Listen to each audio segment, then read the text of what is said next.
Hi my lovely subscribers, అందరూ బాగున్నారా? నేను బాగున్నాను. ఈరోజు మార్నింగ్ 5:49 నిద్రలేచాను.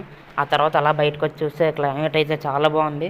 ఇంకా షాక్ ఏంటంటే నా ఎదురుగానే ఒక పాము చచ్చిపోయింది. అదేంటంటే రత్నపొడి పాము. ఇది కాటు వేస్తే మినిమం అరగంటలో రక్తం వచ్చి చచ్చిపోతాం.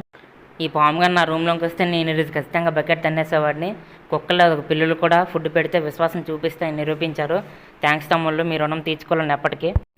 అన్నా మళ్ళీ మనకు థ్యాంక్స్ ఎందుకన్నా. పిల్ల కాదు కదా, దీని తల్లి వచ్చినా నేనేం చేయలేదన్నా, నేను చూసుకుంటా. నువ్వన్నా మాకు ఫుడ్ పెట్టావన్నా, నీ జోలు కావాలని రాణిస్తామా? డేంజర్ క్యాట్ 1 2 3 ఎట్లా ఉంటుంది మనతో? మమ్మల్ని పచ్చింకి పడేస్తాం పాము వచ్చిన.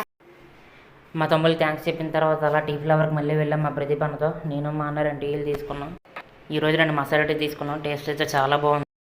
మళ్ళీ హాస్టల్కి వచ్చేసరికి ఇద్దరు తమ్ముళ్ళు కూడా చివరికి అక్కడే ఉన్నారు. వాళ్ళు కూడా ఈ పాముని వేసేసారంట. వాళ్ళు కూడా థ్యాంక్స్ చెప్తున్నాను. మీరు కూడా లైక్ చేసి, షేర్ చేసి, సబ్స్క్రైబ్ చేయండి. మీకు కూడా చాలా థ్యాంక్స్.